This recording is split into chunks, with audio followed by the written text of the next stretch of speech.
city had withdrawn into itself and left at last the country to the country, when between whirls of snow not come to lie and whirls of foliage not yet laid, there drove a stranger to our yard, who looked the city, yet did in country fashion that there he sat and waited till he drew us out a-buttoning coats to ask him who he was.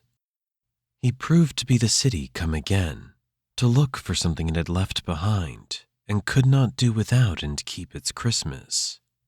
He asked if I would sell my Christmas trees, my woods, the young fir balsams like a place where houses all are churches and have spires.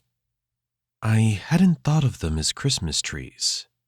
I doubt if I was tempted for a moment to sell them off their feet to go in cars and leave the slope behind the house all bare, where the sun shines now no warmer than the moon. I'd hate to have them know it if I was.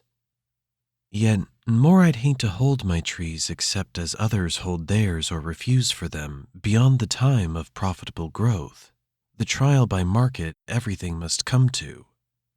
I dallied so much with the thought of selling. Then, whether from mistaken courtesy and fear of seeming short of speech, or whether from hope of hearing good of what was mine, I said, "There aren't enough to be worthwhile.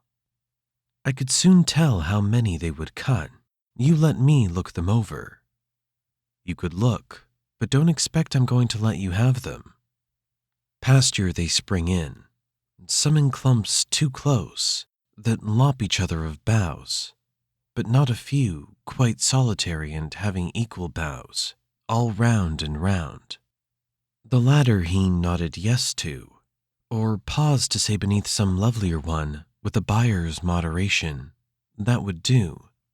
I thought so too, but wasn't there to say so. We climbed the pasture on the south, crossed over, and came down on the north. He said, 1,000. 1,000 Christmas trees? At what a piece? He felt some need of softening that to me. 1,000 trees would come to $30. Then I was certain I had never meant to let him have them, never show surprise. But $30 seemed so small beside the extent of pasture I should strip. 3 cents, for that was all they figured out apiece. 3 cents so small beside the dollar friends I should be writing to within the hour would pay in cities for good trees like those. Regular vestry trees whole Sunday schools could hang enough on to pick off enough. 1,000 Christmas trees I didn't know I had, were 3 cents more to give away than sell, as may be shown by a simple calculation.